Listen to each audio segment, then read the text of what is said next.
A middle-aged woman named Liz was shopping for landscaping at the garden center in Jackson, Mississippi, when she heard screaming. Somebody was yelling, "Does anyone know CPR? Help, does anyone know CPR?" Liz Young happened to work for the American Heart Association.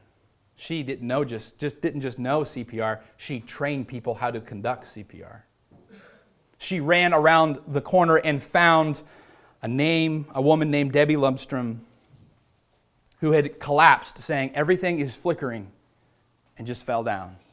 And her husband stood there unsure of what to do. Debbie wasn't breathing. So Liz runs over and begins to do CPR, chest compressions, 100 to 120 compressions per minute. And 2 minutes passed, and the woman hadn't taken a breath.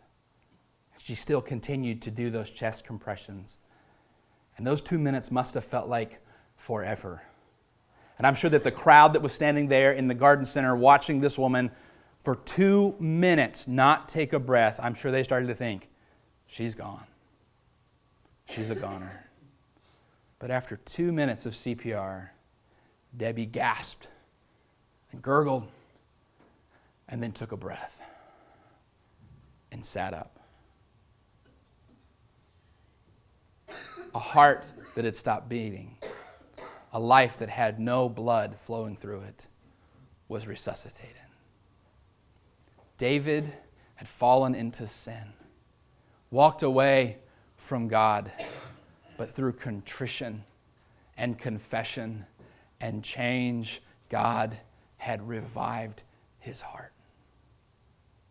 How is it that someone who is guilty of these crimes, guilty of these sins, can talk about teaching transgressors your ways, O God? Because he had been revived, and the work of the Lord had begun anew in him.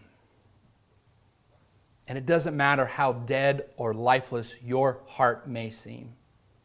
Revival can cause the Spirit to flow in you again.